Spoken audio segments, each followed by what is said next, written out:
Hello everyone, welcome to our channel. ಇವತ್ತಿನ ದಿವಸ Kannada questions FTA ಎಕ್ಸಾಮಲ್ಲಿ ಬಂದಿರುವಂಥದ್ದನ್ನು ಸಾಲ್ವ್ ಮಾಡೋಣ ಬನ್ನಿ. ಮೊದಲನೇದಾಗಿ ಕನ್ನಡದ ವರ್ಣಮಾಲೆಯ ವಿವರ ಇರುವ ಕನ್ನಡದ ಒಂದು ಶಾಸನ, ಅದು ಕೆರೆಸಂತೆ ಶಾಸನ. ಸೆಕೆಂಡ್ ಕ್ವಶನು, ಇದು ಕರ್ಮಧಾರಿಯ ಸಮಾಸಕ್ಕೆ ಒಂದು ಉದಾಹರಣೆ, ಬೆಳ್ಗೊಡೆ. ಥರ್ಡ್ ಕ್ವಶನು, ಕನ್ನಡದ ಮೊಟ್ಟ ಮೊದಲ ಉಪಲಬ್ಧವಾದ ಗ್ರಂಥ ಕವಿರಾಜ ಮಾರ್ಗ. ನಾಲ್ಕನೇದು, ಇದು ಪಂಪನ ಬಿರುದುಗಳಲ್ಲೊಂದು, ಕವಿವರ ಕಾಮಧೇನು. ಐದನೇ ಪ್ರಶ್ನೆ, ಸ್ವರಕ್ಕೆ ಸ್ವರ ಪರವಾದಾಗ ಕೆಲವು ವೇಳೆ ಸಂಧಿಯಾಗುವುದಿಲ್ಲ, ಇದನ್ನು ವ್ಯಾಕರಣದಲ್ಲಿ ಹೀಗೆ ಹೇಳುತ್ತಾರೆ, ಪ್ರಕೃತಿ ಭಾವ. ಇದನ್ನು ಒಂದ್ಸಲ CTI ಕ್ವಶನಲ್ಲೂ ಕೇಳಿದರು, ಮತ್ತು ಮೊನ್ನೆ ಆಗಿರುವಂತಹ ವಿಲೇಜ್ ಅಕೌಂಟೆಂಟ್ ಎಕ್ಸಾಮಲ್ಲೂ ಸಹ ಈ ಕ್ವಶನ್ನ ಕೇಳಿದರು. ಸಂಧಿ ಕ್ರಿಯೆ ಏನಾದರೂ ಆಗಿಲ್ಲ ಅಂದರೆ ಅದನ್ನು ಪ್ರಕೃತಿ ಭಾವ ಅಂತ ಹೇಳ್ತಾರೆ. ಆಪ್ಷನಲ್ಲಿ ವಿಕೃತ ಭಾವ ಅಂತಲೂ ಕೊಟ್ಟಿದ್ರು VAOದಲ್ಲಿ. ಕನ್ಫ್ಯೂಷನ್ ಆಗಿರ್ತೀರ ಬೇಕಾದಷ್ಟು ಜನ, ಬಟ್ ಇದು ಪ್ರಕೃತಿ ಭಾವ, ನೆನಪಲ್ಲಿ ಇಟ್ಕೊಳ್ಳಿ. ಸಂಧಿ ಆಗಿಲ್ಲ ಅಂದರೆ ಪ್ರಕೃತಿ ಭಾವ. ಆರನೇ ಪ್ರಶ್ನೆ, KS ನರಸಿಂಹಸ್ವಾಮಿಯವರ ಯಾವ ಕೃತಿಗೆ ಪಂಪ ಪ್ರಶಸ್ತಿ ದೊರೆತಿದೆ? ತೆರೆದ ಬಾಗಿಲು. ಇತ್ತೀಚೆಗೆ KS ನರಸಿಂಹಸ್ವಾಮಿಯವ್ರ ಬಗ್ಗೆ ತುಂಬ ಪ್ರಶ್ನೆಗಳು ಕೇಳಿ ಬರ್ತಿದೆ. ಎಸ್ಪೆಷಲಿ KPSC ಹಾಗೂ KEA ಅವರು ತುಂಬ ಪ್ರಶ್ನೆಗಳನ್ನ ನರಸಿಂಹಸ್ವಾಮಿಯವ್ರ ಬಗ್ಗೆ ಕೇಳ್ತಿದ್ದಾರೆ. ಆದಷ್ಟು ಅವ್ರ ಬಗ್ಗೆ ವಿವರಣೆಯಾಗಿ ತಿಳ್ಕೊಳ್ಳೋದು ತುಂಬ ಉತ್ತಮವಾಗಿದೆ. ನೆಕ್ಸ್ಟ್ 7ನೇ ಪ್ರಶ್ನೆ, ಅಭಿನವ ಪಂಪ ಎಂದು ತನ್ನನ್ನು ಕರೆದುಕೊಂಡ ಕವಿ ನಾಗಚಂದ್ರ. ಅವರು ತಮ್ಮನ್ನು ತಾವು ಅಭಿನವ ಪಂಪ ಅಂತ ಕರ್ಕೊಂಡಿರ್ತಾರೆ. 8ನೇ ಪ್ರಶ್ನೆ, ಹಂಪೆಯ ಹರೀಶ್ವರನ ವರಸುತನೆಂದು ತನ್ನನ್ನು ಗುರುತಿಸಿಕೊಂಡ ಕವಿ ಹರಿಹರ. ಹಂಪಿಯ ಹರೀಶ್ವರನ್ ಅಂತ ಕರ್ಕೊಳ್ತಾರೆ ಹರಿಹರ ಅವರು. 9ನೇ ಪ್ರಶ್ನೆ, ಅರ್ಥವನ್ನು ವಿಭಜಿಸುವುದು ಎನ್ನುವುದಕ್ಕೆ ಹೀಗೆ ಹೇಳುತ್ತಾರೆ, ಸಮಾಸ. 10ನೇ ಪ್ರಶ್ನೆ, ಕನ್ನಡದ ಆದಿಕವಿ ಎಂದು ಗುರುತಿಸುವ ಕವಿ ಪಂಪ, ಆದಿಕವಿ ಪಂಪ. ಅಶ್ವತ್ಥಾಮನ್, ಇದು ಯಾವ ನಾಟಕ ಆಗಿರುತ್ತೆ? ದುರಂತ ನಾಟಕ ಆಗಿರುತ್ತೆ. ಕನ್ನಡದಲ್ಲಿ ಒಟ್ಟು ಎಷ್ಟು ವಿಭಕ್ತಿಗಳಿದ್ದಾವೆ?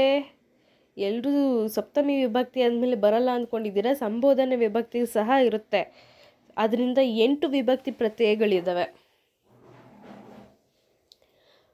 13ನೇ ಪ್ರಶ್ನೆ, ದಾಖಲೆ ಇರುವ ಕನ್ನಡದ ಅತ್ಯಂತ ಪ್ರಾಚೀನ ಪದ ಇಸಿಲ. ಇಸಿಲ ಅನ್ನೋದು ಬ್ರಹ್ಮಗಿರಿ ಶಾಸನದಲ್ಲಿ ಬರುತ್ತೆ. ಇದು ಚಿತ್ರದುರ್ಗದಲ್ಲಿರುವಂತಹ ಬ್ರಹ್ಮಗಿರಿ ಶಾಸನದಲ್ಲಿ ಬರುತ್ತೆ. ಚಿತ್ರದುರ್ಗದಲ್ಲಿ ಮತ್ತು ಇಸಿಲ ಅನ್ನೋ ಒಂದು ಗ್ರಾಮನೇ ಇದೆ ಅಲ್ವಾ? ಸೊ ತುಂಬ ಇಂಪಾರ್ಟೆಂಟ್ ಕ್ವಶನ್ನು. ಇಸಿಲ ಅಂತ ಕೇಳೋದು ಸಾಕಷ್ಟು ಜನ ಅಲ್ಮಿಡಿ ಶಾಸನ ಅಂದ್ಕೊಂಡ್ಬಿಡ್ತೀರಾ. ಅಲ್ಲ, ಅದು ಬ್ರಹ್ಮಗಿರಿ ಶಾಸನದಲ್ಲಿ ಬರೋದು ಇಸಿಲ ಅನ್ನೋ ಪದ. ಇದು ಕನ್ನಡದ ಅತ್ಯಂತ ಪ್ರಾಚೀನ ಪದ ಆಗಿರುತ್ತೆ. ನೆಕ್ಸ್ಟ್ ಪ್ರಶ್ನೆ 14ನೇದು, ಇದು ಅಚ್ಚ ಕನ್ನಡದ ಒಂದು ಪದ, ಊರು. ಊರು ಅನ್ನೋದು ಅಚ್ಚ ಕನ್ನಡದ ಪದ. ಯಾಕೆ ಹೇಳಿ? ಗ್ರಾಮ ಅನ್ನೋದ್ರಲ್ಲಿ ಗಾಗೆ ರಾವತ್ತು ಬಂದಿದೆ. ರಾಜ್ಯ ಅನ್ನೋದಲ್ಲಿ ಜಾಗೆ ಯಾವತ್ತು ಬಂದಿದೆ. ಭಾಷೆ ಶ ಅನ್ನೋದು ಆದಷ್ಟು ಸಂಸ್ಕೃತ ಪದ ಆಗಿರುತ್ತೆ. ಊರು ಅನ್ನೋದು ನಾವು ದಿನನಿತ್ಯ ಬಳಕೆ ಮಾಡುವಂತಹ ಪದ ಆಗಿರೋದ್ರಿಂದ ಇದು ಅಚ್ಚ ಕನ್ನಡದ ಒಂದು ಪದ ಆಗಿದೆ. ಕೆಳಗಿನ ಕ್ರಿಯಾಪದಗಳನ್ನು ಪ್ರಶ್ನೆ ಸಂಖ್ಯೆ 15 ಮತ್ತು 16 ನಿಷೇಧಾರ್ಥಕಗಳಲ್ಲಿ ಬರೆಯಿರಿ. ನಿಷೇಧಾರ್ಥಕ ಪದ ಅಂದರೆ ಏನು ಮಾಡಬೇಕು ಅಂತಿದ್ರೆ ಏನು ಮಾಡಬಾರ್ದು ಅಂತ. ಅಂದರೆ ಆಜ್ಞಾಪನೆ ಇದನ್ನು ತಿಳಿಸೋದೇ. ಇದನ್ನೆಲ್ಲ ಅದು ಬೇರೆ. ಇದು ನಿಷೇಧಾರ್ಥಕ ಪದ ಅಂದರೆ ಏನು ಮಾಡಬೇಕು ಅಂತಿದ್ರೆ ಅದು ಮಾಡಬೇಡಿ ಅಂತ ಹೇಳೋದು. ತಿನ್ನು, ತಿನ್ನನು, ಬಂದನು, ಭಾರನು. ಆಯಿತಾ? ಇವೆರಡೇ ಕ್ವಶನ್ ಇರುತ್ತೆ. ತುಂಬ ಈಸಿ ಆಗಿದೆ. ಆಲ್ಮೋಸ್ಟ್ ಎಲ್ಲರೂ ಆನ್ಸರ್ ಮಾಡ್ಬೋದು ಇದಕ್ಕೆ. 17ನೇ ಪ್ರಶ್ನೆ, ಕೆಳಗಿನಲ್ಲಿರುವ ಅನುಕರಣವಾಚಿ ಪದಗಳನ್ನು ಗುರುತಿಸಿ. ಇದರಲ್ಲಿ ಸರಸರ ಅನ್ನೋದು ಅನುಕರಣ ಪದ ಆಗಿದೆ. ಯಾಕಂದರೆ ಶಬ್ದದಿಂದ ಬರುವಂಥದ್ದನ್ನು ಅನುಕರಣ ಪದ ಅಂತ ಕರಿತೀವಿ. ಭಕ್ತಿ ಭಂಡಾರಿ, ಇದು ಎಲ್ರಿಗೂ ಗೊತ್ತಿರುವಂಥ ವಿಚಾರ, ಅದು ಬಸವಣ್ಣನವರು. ಭಕ್ತಿ ಭಂಡಾರಿ ಅಂತ ಪ್ರಸಿದ್ಧವಾಗಿರುವಂತಹ ವಚನಕಾರರು ಯಾರು ಅಂತ ಕೇಳಿದರೆ ನಮ್ಮ ಬಸವಣ್ಣನವರು. ಕುಮಾರವ್ಯಾಸನ ಕೃತಿ ಯಾವುದು? ಕುಮಾರವ್ಯಾಸನ ಕೃತಿ ಕರ್ನಾಟಕ ಭಾರತ ಕಥಾಮಂಜರಿ. ಕರಕರಿಸು ಪದದ ಸಮಾನಾರ್ಥಕ ಪದ ಚಿಂತಿಸು. ನಭಜ ನ ಜ ಬ ಜ ಜಂ ಜ ರಂ, ಇದು ಯಾವ ವೃತ್ತದ ಲಕ್ಷಣ? ಚಂಪಕ ಮಾಲೆ ಆಗಿರುತ್ತೆ. ಇವನೊಬ್ಬ, ಈ ಪದದಲ್ಲಿರುವ ಸಂಧಿ ಯಾವುದು? ಲೋಪ ಸಂಧಿ. ಇವನು ಪ್ಲಸ್ ಒಬ್ಬ, ಇವನ್ ಒಬ್ಬ, ಊ ಲೋಪ ಆಗಿದೆ. ಉಣ್ಣು ಎಂದರೆ ಹೊರಹೊಮ್ಮು, ಉಣ್ಮು. ಉಣ್ಮು ಅಂತ ಹೇಳಿದ್ರೆ ಹೊರಹೊಮ್ಮು ಅಂತ ಅರ್ಥ. ವಾರ್ಧಕ ಷಟ್ಪದಿಯ 3 ಮತ್ತು 6ನೇ ಸಾಲಿನಲ್ಲಿರುವ ಮಾತ್ರೆಗಳ ಒಟ್ಟು ಸಂಖ್ಯೆ ಎಷ್ಟು? 32. ಓಕೆನಾ?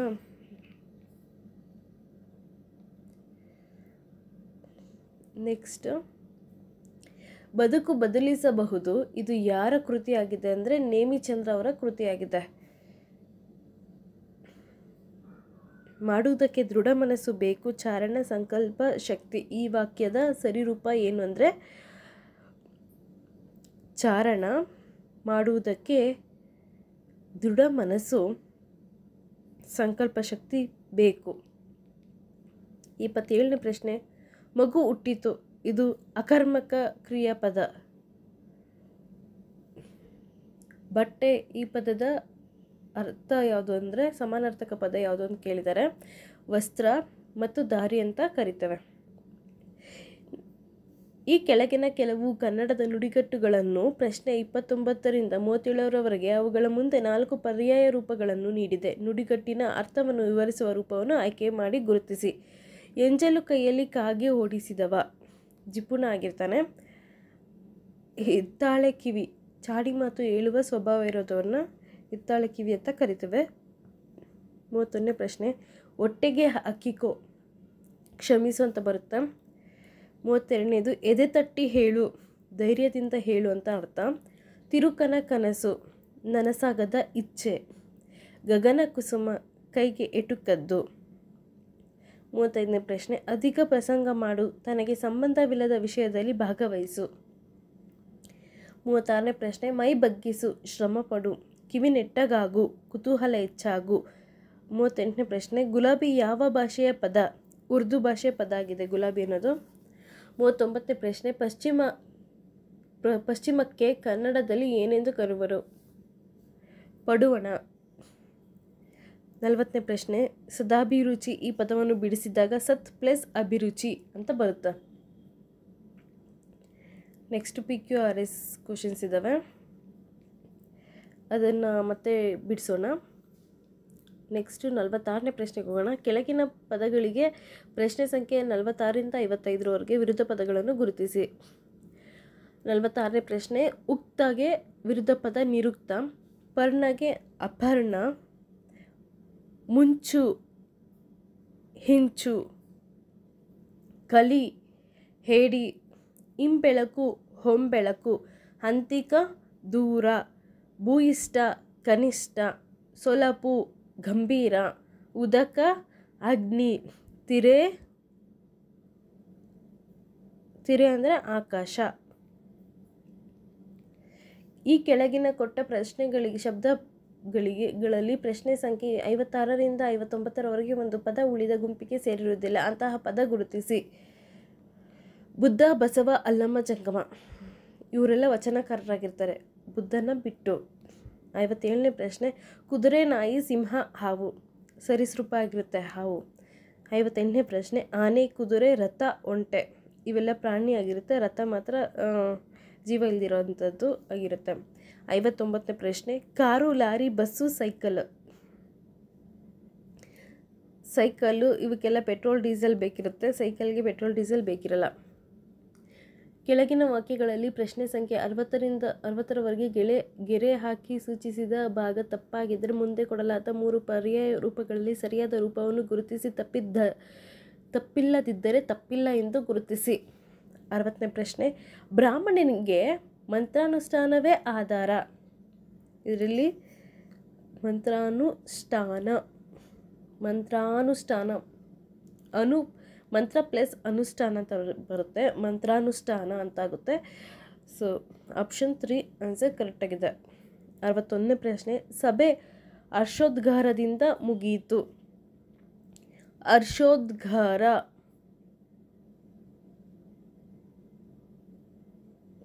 ದೀರ್ಘ ಬರಬೇಕಿತ್ತು, ಇಲ್ಲಿ ದೀರ್ಘ ಮಿಸ್ ಆಗಿರೋದ್ರಿಂದ ಆಪ್ಷನ್ ಎ ಕರೆಕ್ಟ್ ಆಗಿದೆ. 62ನೇ ಪ್ರಶ್ನೆ, ಅವರು ದೃಢೀಕರಣ ಕೇಳಿದರು. ದೃಢೀಕರಣ ಡಿಗೆ ಢಾವತ್ ಕೊಟ್ಟಿಲ್ಲ, ಸೊ ಆಪ್ಷನ್ 2 ರೈಟ್ ಆನ್ಸರ್ ಆಗುತ್ತೆ. 63ನೇ ಪ್ರಶ್ನೆ, ಕೋಟ್ಯಾಂತರ ರೂಪಾಯಿ ಹಗರಣವನ್ನು ಬಯಲಿಗೆಳೆದರು. ಇದರಲ್ಲಿ ಕೋಟ್ಯಾಂತರ ಅಂತ ನಾವೆಲ್ಲ ಅಂದ್ಕೊಂಡಿರ್ತೀವಿ, ಆದರೆ ಕೋಟ್ಯಂತರ ಅಂತ ಬರುತ್ತೆ, ಆದ್ದರಿಂದ ಇದರಲ್ಲಿ ಯಾವುದೇ ತಪ್ಪಿಲ್ಲ. 64ನೇ ಪ್ರಶ್ನೆ, ಸಾಲಬಾಧೆಯಿಂದ ನರಳಿದರು. ಸಾಲಬಾಧೆ ಅಂತ ಕೊಟ್ಟಿದ್ದಾರೆ, ಆದರೆ ಅದು ಸಾಲಬಾಧೆ ಅಷ್ಟೇ, ಅದರಿಂದ ಆಪ್ಷನ್ 2 ರೈಟ್ ಆನ್ಸರ್ ಆಗುತ್ತೆ. 65ನೇ ಪ್ರಶ್ನೆ, ಒಳ್ಳೆಯ ಕಾರ್ಯಕ್ಕೆ ಮೀನಮೇಷ ಎನಿಸಬಾರದು. ಇಲ್ಲಿ ಮೀನಮೇಷ ಅಂತ ನಾವು ಅಂದ್ಕೊತೀವಿ, ಆದರೆ ಮೀನಮೇಷ ಯಾಕೆ ಎಣಿಸ್ತೀರಾ ಅಂತ ನಾವು ಮೀನಾಮೇಷ ಅಂದ್ಕೊಂಡ್ಬಿಡ್ತೀವಿ, ಆದರೆ option A is correct answer. 66ನೇ ಪ್ರಶ್ನೆ, ಅರ್ಜುನ ಶಿವನಿಂದ ಪಾಶುಪತಾಸ್ತ್ರವನ್ನು ಪಡೆದನು. ಪಾಶುಪತಾಸ್ತ್ರ ಇಲ್ಲಿ ಯಾವುದೇ ತಪ್ಪಿಲ್ಲ, ಅದರಿಂದ ಆಪ್ಷನ್ 4 ರೈಟ್ ಆನ್ಸರ್ ಆಗುತ್ತೆ. 67ನೇ ಪ್ರಶ್ನೆ, ರಾಮ ಕ್ಷತ್ರಧರ್ಮದಲ್ಲೇ ನಡೆದ. ಕ್ಷತ್ರಧರ್ಮ ಅಲ್ಲ, ಕ್ಷಾತ್ರಧರ್ಮ, ಅದರಿಂದ ಆಪ್ಷನ್ 2 ರೈಟ್ ಆನ್ಸರ್ ಆಗುತ್ತೆ. 68ನೇ ಪ್ರಶ್ನೆ, ಪಾಂಡವರು ಕಳುಹಿಸಿದ ಕೃಷ್ಣ ಸಂಧಾನ ಮುರಿದು ಬಿತ್ತು. ಇಲ್ಲಿ ಯಾವುದೇ ತಪ್ಪಿಲ್ಲ, ಕೃಷ್ಣ ಸಂಧಾನ ಕರೆಕ್ಟಾಗಿದೆ. ಕೆಳಗಿನ ಪದಗಳಿಗೆ ಪ್ರಶ್ನೆ ಸಂಖ್ಯೆ 69ರಿಂದ 78ರವರೆಗೆ ಸರಿಯಾದ ಅರ್ಥವನ್ನು ಗುರುತಿಸಿ. ಸರಿಯಾಗಿರೋ ಅರ್ಥವನ್ನು ನಾವು ಬರಿಬೇಕು. 69ನೇ ಪ್ರಶ್ನೆ, ಅಡಕ, ಲಗತ್ತು, ಉಂಡಲಿಕೆ, ಕಡುಬು, ಕೇಡ, ಹಳ್ಳಿ, ಹಳಿನಿ, ಹೆಣ್ಣು ದುಂಬಿ, ಕೂಷ್ಮಾಂಡ, ಕುಂಬಳಕಾಯಿ, ಅರ್ಕ, ಸೂರ್ಯ, ವಿಬುಧ, ಪಂಡಿತ, ತೃಣ, ಹುಲ್ಲು, ಪಂಕ, ಕೆಸರು, ಅಂತರ್ಧಾನ, ಮಾಯವಾಗು. ಕೆಳಗಿನ ವಾಕ್ಯಗಳಲ್ಲಿ ಪ್ರಶ್ನೆ ಸಂಖ್ಯೆ 79ರಿಂದ 84ರವರೆಗೆ ಗೆರೆ ಎಳೆದ ಭಾಗದಲ್ಲಿ ಕೊಡಲಾದ ಆಂಗ್ಲ ಅಥವಾ ಇಂಗ್ಲಿಷ್ ಪದಗಳಿಗೆ 4 ಕನ್ನಡ ರೂಪಗಳನ್ನು ನೀಡಲಾಗಿದೆ. ಅವುಗಳಲ್ಲಿ ಸರಿಯಾದ್ದನ್ನು ಗುರುತಿಸಿ.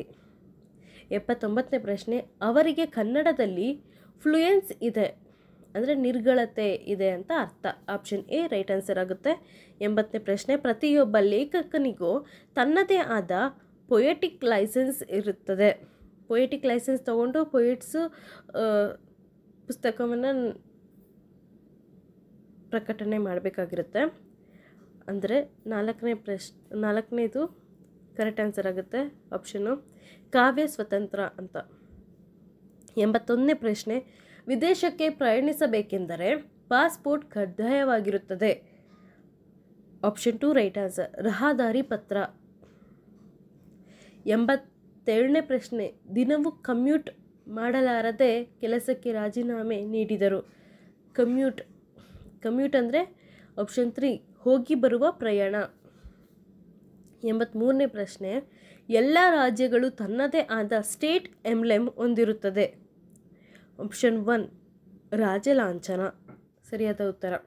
84ನೇ ಪ್ರಶ್ನೆ, ಲಿರಿಕ್ ಎನ್ನುವ ಸಾಹಿತ್ಯ ಪ್ರಕಾರವು ಇಂಗ್ಲಿಷ್ನಿಂದ ಬಂತು. ಲಿರಿಕ್ ಅಂದರೆ ಭಾವಗೀತೆ. ಆಪ್ಷನ್ 1 ಕರೆಕ್ಟ್ ಆನ್ಸರ್ ಆಗುತ್ತೆ. 85ನೇ ಪ್ರಶ್ನೆ, ಸಂಧಿ ಕಾರ್ಯವಾಗುವಾಗ ಪೂರ್ವ ಪದದ ಒಂದು ಅಕ್ಷರವು ಸಂಧಿಯಾದ ಪದದಲ್ಲಿ ಇಲ್ಲದಿದ್ದರೆ ಅಂಥ ಸಂಧಿಯನ್ನು ಲೋಪಸಂಧಿ ಅಂತ ಕರಿತೇವೆ. Option 3 correct answer. 86ನೇ ಪ್ರಶ್ನೆ, ಪಡುವಣ ಎಂಬುದು ದಿಗ್ವಾಚಕ ಆಗಿದೆ. Option 2 right answer. 87ನೇ ಪ್ರಶ್ನೆ, ಹಾಲಿನಿಂದ ತುಪ್ಪವು ತಯಾರಾಗುತ್ತದೆ. ಇಲ್ಲಿ ಹಾಲಿನಿಂದ ಎಂಬುದು ತೃತೀಯ ವಿಭಕ್ತಿ ಆಗಿದೆ. ಇಂದ ತೃತೀಯ ಅಲ್ವಾ? ಆಪ್ಷನ್ ಎ ಕರೆಕ್ಟ್ ಆನ್ಸರ್ ಆಗಿದೆ. ಒಂದನೇದು. 88ನೇ ಪ್ರಶ್ನೆ, ಮೆಲ್ಲ ಮೆಲ್ಲಗೆ ನಡೆ. ಈ ವಾಕ್ಯದಲ್ಲಿ ಮೆಲ್ಲ ಮೆಲ್ಲಗೆ ಎಂಬುದು ಯಾವ ಕ್ರಿಯೆ ವಿಶೇಷಣವಾಗಿದೆ? ರೀತಿವಾಚಕ. Option 1 correct. 89ನೇ ಪ್ರಶ್ನೆ, ಸಿರಿತನ ಎಂಬುದು ಇದೊಂದು ಭಾವನಾಮ ಆಗಿದೆ. 90ನೇ ಪ್ರಶ್ನೆ, ಸುಲಿದ ಬಾಳೆಯ ಹಣ್ಣಿನಂದದಿ ಎಂಬುದು ಉಪಮಾಲಂಕಾರ. ಅಲ್ಲಿ ಅಂತೆ ಅನ್ನೋದು ಬರ್ತಿದೆ, ಅದರಿಂದ ಉಪಮಾಲಂಕಾರ ಆಗಿದೆ. Option 1 right answer. 91ನೇ ಪ್ರಶ್ನೆ, ದೇವರೇ ನೀನೇ ಈ ಸಂಕಷ್ಟದಿಂದ ಪಾರು ಮಾಡು. ಈ ವಾಕ್ಯದಲ್ಲಿ ನೀನೇ ಎಂಬುದು ಅವಧಾರಣ ಅವ್ಯಯ ಆಗಿದೆ. ನೀನೇ, ತಾನೇ, ಏ ಅನ್ನೋದು ಬಂದರೆ ಅಲ್ಲಿ ಅವಧಾರಣಾರ್ಥಕ ಅವ್ಯಯ ಆಗಿರುತ್ತೆ. Option 2 right answer. 92ನೇ ಪ್ರಶ್ನೆ, ಪರ್ವತ ಎಂಬ ಪದವು ಯಾವುದಕ್ಕೆ ಉದಾಹರಣೆ ಆಗಿದೆ ಅಂದರೆ ರೂಢನಾಮ ಉದಾಹರಣೆ ಆಗಿದೆ. ರೂಢಿಯಿಂದ ಬಂದಿರೋದನ್ನು ರೂಢನಾಮ ಅಂತ ಕರಿತೇವೆ. ಪರ್ವತ, ಬೆಟ್ಟ ಇವೆಲ್ಲ ರೂಢಿಯಿಂದ ಬಂದಿರೋದ್ರಿಂದ ರೂಢನಾಮಕ್ಕೆ ಉದಾಹರಣೆ ಆಗಿದೆ. 93ನೇ ಪ್ರಶ್ನೆ, ಬಸರಿ ಎಂದರೆ ಇದೊಂದು ಜಾತಿಯ ಮರ ಆಗಿರುತ್ತೆ. Option 3 right answer. ಕೆಳಗಿನ ಪ್ರಶ್ನೆಗಳಲ್ಲಿ ಪ್ರಶ್ನೆ ಸಂಖ್ಯೆ 94 ಮತ್ತು 95 ಕನ್ನಡದ ಮೂಲದ್ದು ಅಲ್ಲದ ಅನ್ಯ ಭಾಷೆಯಿಂದ ಸ್ವೀಕೃತವಾದ ಶಬ್ದವನ್ನು ಗುರುತಿಸಿ. 94ನೇ ಪ್ರಶ್ನೆ, ಭೂಮಿ, ನೀರು, ಬಾನು, ಮೀನು. ಇಲ್ಲಿ ಅನ್ಯ ಭಾಷೆ ಸ್ವೀಕೃತವಾದ್ದು ಭೂಮಿ. 95ನೇ ಪ್ರಶ್ನೆ, ಕದ, ಮರ, ರಜಾ, ಕರಿದು. ರಜಾ. Option 3 right answer. ಕೆಳಗೆ ಕೊಟ್ಟಿರುವ ಪದಗಳಿಗೆ ಪ್ರಶ್ನೆ ಸಂಖ್ಯೆ 96ರಿಂದ 100ರವರೆಗೆ ತದ್ಭವ ಪದಗಳನ್ನು ಬರೆಯಿರಿ. ಈ 4ಕ್ಕೆ ಪ್ರಶ್ನೆ ಉಳಿದಿರೋದು. 96ನೇ ಪ್ರಶ್ನೆ, ಪತಿವ್ರತೆ ಅಂದರೆ ಅಧಿಬದೆ. Option 1 right answer. 97ನೇ ಪ್ರಶ್ನೆ, ಭಾಷಾ ಅಂದರೆ ಭಾಷೆ. Option 1 right answer. 98ನೇ ಪ್ರಶ್ನೆ, ಯಜ್ಞ ಅಂದರೆ ಜನ್ನ ಅಂತ ಅರ್ಥ. 99ನೇ ಪ್ರಶ್ನೆ, ಕಪಟ ಅಂದರೆ ಕಬಡು. 100ನೇ ಪ್ರಶ್ನೆ, ಯುಗ್ಮ ಅಂದರೆ ಜುಗ್ಗ. ಇಲ್ಲಿ ಯಾ ಇರೋಂಥದ್ದು ಜಾ ಆಗುತ್ತೆ ಯಾವಾಗಲೂ, ನೆನ್ಪಿಟ್ಕೊಳ್ಳಿ. ಸೊ ನೋಡಿದ್ರಲ್ಲ ಫ್ರೆಂಡ್ಸ್, ಇಲ್ಲಿಗೆ 100 ಪ್ರಶ್ನೆಗಳಾಗಿದೆ. ನಿಮ್ಗೇನಾದರೂ ಡೌಟ್ ಇದ್ದರೆ ಕಮೆಂಟ್ ಸೆಕ್ಷನಲ್ಲಿ ಕಮೆಂಟ್ ಮಾಡಿ. Thank you. Bye bye.